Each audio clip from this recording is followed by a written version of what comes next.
So hello and welcome back friends to engineers का अड्डा। तो कैसे हैं आप लोग।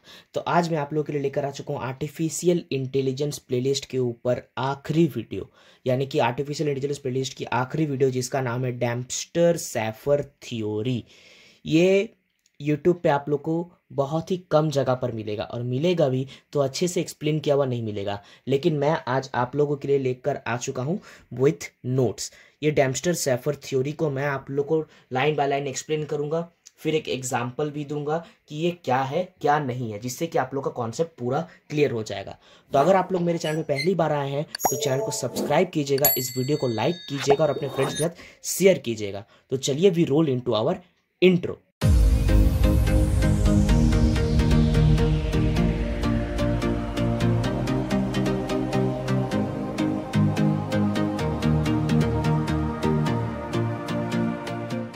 तो चलिए देखते हैं यहाँ पर सबसे पहला पॉइंट क्या कहता है Dempster Shafer theory. It is an alternative to classical probability theory. Alternate मतलब आप लोग को तो पता है कि ये नहीं चला तो वो, यानी कि एक के दूसरे बदले। तो यहाँ पर सिंपली हम लोग क्या देख सकते हैं, classical probability theory. Probability theory, probability आप लोग सभी ने मैथ्स में तो पढ़ा ही होगा, तो बस वही प्रोबेबिलिटी है कि होगा या नहीं होगा। प्रोबेबिलिटी उसको कहते हैं, जैसे कि आप लोग अभी प्रोबो खेलते होंगे, अगर आप लोगों ने खेला हुआ कि यस और नो, प्रोबेबिलिटी हाँ या ना।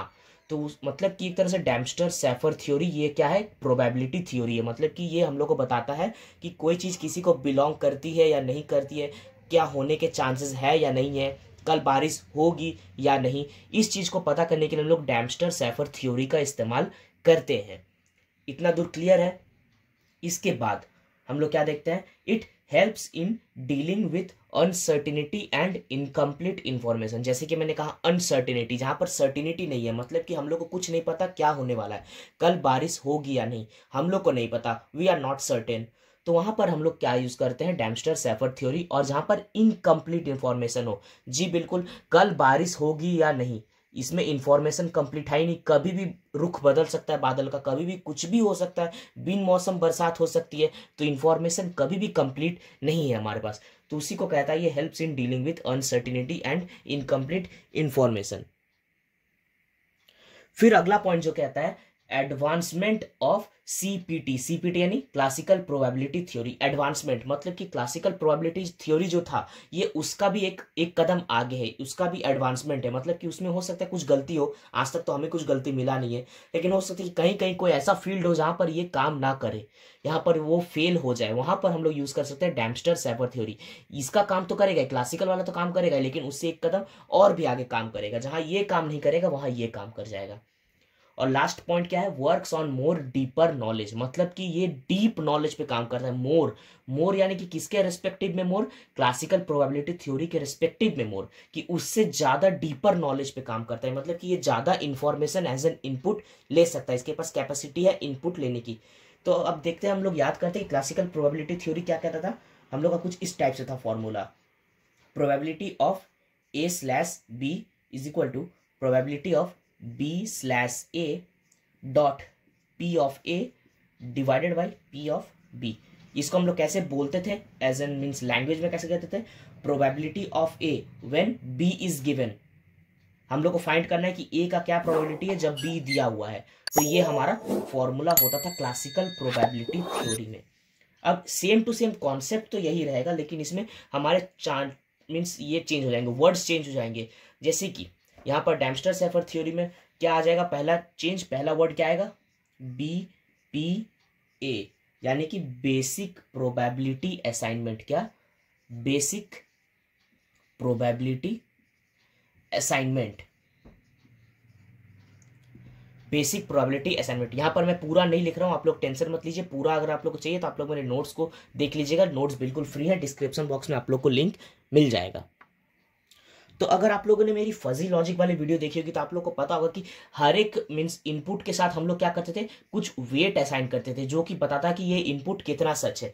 जैसे कि कल बारिश होने वाली है, इसका मीन्स कुछ हम लोग देखते हैं, जैसे कि कुछ इसके क्या रहेंगे, जैसे कि मीन्स वजह रहेंगे। जैसे कि एक होता है विंड, विंड एक वजह हो सकता है, एक होता है क्लाउड वजह हो सकता है, एक हो सकता है मॉइस्चर इन एयर। तो ये सबको देख के हम लोग पता लगाते हैं कि रेन होगा या नहीं। तो अब विंड का वेट मान लीजिए 50 है, क्लाउड का है 20 और मॉइस्चर का है 10, तो विंड 50 है, यानी कि हम लोग कह सकते हैं कि 50% विंड इसको अफेक्ट कर रहा है, रेन को, मतलब कि रेन होगा इस चीज के लिए 50% विंड हम लोग को रेस्पॉन्सिबल है हमारे पास। इसका वेट सबसे ज्यादा है, मतलब कि विंड सबसे ज्यादा इफेक्ट करता है रेन को, अगर विंड ना हो तो रेन नहीं होगा, इस ये कहता है। तो हर एक चीज का हमारे पास वेट होता है। अगर आप लोग इसके बारे में और अच्छे से जानना तो आप लोग मेरी फजी लॉजिक वाली वीडियो देखिएगा, इससे पहले आप लोग को आर्टिफिशियल इंटेलिजेंस प्लेलिस्ट में मिल जाएगी। तो वहां पर हमारे पास क्या रहता था, वेट्स रहते थे, उसी तरह यहां पर हमारे पास क्या रहेगा, हमारे पास रहेगा मास फंक्शन। Mass function. अब आप लोग को अगर इंग्लिश थोड़ा सा स्ट्रांग है तो आप लोग को पता होगा कि वेट को ही हम लोग मास कहते हैं, कई जगह पर हम लोग क्या कहते हैं, मास। तो वही हो गया मास। तो मतलब कि बस वर्ड चेंज है, फीलिंग वही है, चीज वही है, बस वर्ड को चेंज कर दिया है। हम लोग वेट का जगह यहाँ पर क्या लिखेंगे, मास फंक्शन। बस यहाँ पर हम लोग हर एक इनपुट के साथ मास फंक्शन देते हैं। इन डैम्पस्टर-शेफर थ्योरी हम लोग जो भी इनपुट डालते हैं उसके साथ एक मास फंक्शन भी इंक्लूड करते हैं कि ये कितना सच है, ये इनपुट कितना प्रतिशत सच है। उसके बाद हमारे पास सेकेंड पॉइंट जो है वह है Dempster rule of combination. Dempster rule of combination ये क्या करता है कि हमारे पास सबूत, यहाँ पर हम लोग क्या करते हैं, जैसे कि मैंने कहा डीपर नॉलेज, मतलब कि यहाँ पर सबूत इकट्ठा करते हैं हम लोग। अब सबूत क्या हो सकता है कि जैसे कि आप लोग सीआईडी, क्राइम पेट्रोल वगैरह वगैरह देखते होंगे, तो एक गवाह तो नहीं होता था, 4-5 गवाह होते हैं हमारे पास, और चारों 5 अलग अलग जगह से होते हैं। तो वही ये भी यहाँ पर भी वही कहता है कि एविडेंस कोई एक जगह से नहीं आता, एविडेंस आता है काफी इंडिपेंडेंट प्लेसेस से, फ्रॉम वेरियस इंडिपेंडेंट प्लेसेस। उन सबको ये क्या करता है, मर्ज करता है एक जगह। रूल ऑफ कॉम्बिनेशन, एफ क्यों लिख दिया मैंने, rule of combination. Rule of combination यानी कि एविडेंसेस को कंबाइन करता है सारे इंडिपेंडेंट जगह से, जितने भी इंडिपेंडेंट सोर्सेस से एविडेंस आता है उन सबको एक जगह पर कंबाइन करता है ताकि हम लोग उसको इनपुट में दे सके। उसके बाद हमारे पास एक है बिलीफ फंक्शन। बिलीफ देखिए हम लोग सब ये जनरल टर्म ही है, एक एविडेंस फिर बिलीफ, एकदम लग रहा है कि हम लोग सीआईडी के बारे में पढ़ रहे हैं। ये क्या करता है, ये रिप्रेजेंट करता है क्या, बिलीफ, कि जो भी हमारे पास ये एविडेंस मिले हैं, एविडेंस कितना सच्चा है। ये एविडेंस के ऊपर, एविडेंस के साथ हम लोग क्या अटैच करते हैं, एविडेंस प्लस बिलीफ, कि हाँ मुझे भरोसा है ये सच बोल रहा है। आप लोग जनरल टर्म में सोच के देखिए तो आप लोग को ये कॉन्सेप्ट याद रहेगा। तो ये 3 टर्म है हमारे इसके अंदर। अब इसके बाद आप लोग को इससे इसमें जानने की जरूरत नहीं पड़ेगी, इसका फॉर्मूला वगैरह आप लोग को कहीं पर भी पूछा नहीं जाएगा। अब इसको एंड करने के लिए, कंक्लूड करने के लिए मैं आप लोग को एक सिंपल लास्ट में एक एग्जांपल दूंगा।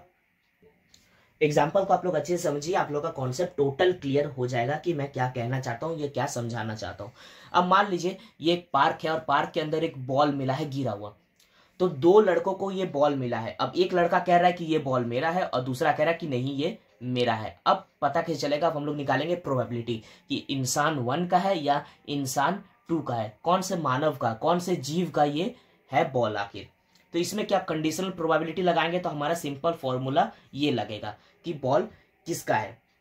लेकिन अगर हम लोग यहाँ पर डैम्पस्टर-शेफर थ्योरी लगाते हैं तो जैसे कि मैंने कहा कि एडवांसमेंट है, तो क्या एडवांसमेंट है, इसमें क्या एडवांस कर सकता है, तो ये क्या देखेगा, ये यहाँ पर सबूत गवाह देखेगा। आसपास के ऑडियंस से हम लोग पूछेंगे, मतलब कि उन्हीं 2 ऑडियंस से नहीं, सॉरी माफ कीजिएगा, इन बच्चों से पूछेंगे, इन बच्चों से कि बताओ ठीक है ये बॉल तुम्हारा है तो बॉल का कलर क्या है, या फिर बॉल का वेट क्या है, बॉल का साइज क्या है, बॉल तुमने कहाँ से खरीदा है, कितने दिन पुराना है। ये सब हम लोग एविडेंस इकट्ठा करेंगे दोनों से अलग अलग पूछ के, जैसे कि सीआईडी में होता है, क्राइम पेट्रोल सावधान इंडिया में होता है, बिल्कुल उसी तरह से हम लोग अलग अलग करके दोनों से पूछेंगे। फिर जिसका आंसर सबसे ज्यादा करेक्ट होगा, मान लीजिए 5-5 क्वेश्चन दोनों से पूछे, किसी ने 2 आंसर सही दिया और किसी ने 3 आंसर सही दिया, तो सिंपल सी बात है जिसने 3 आंसर सही दिया बॉल उसका है।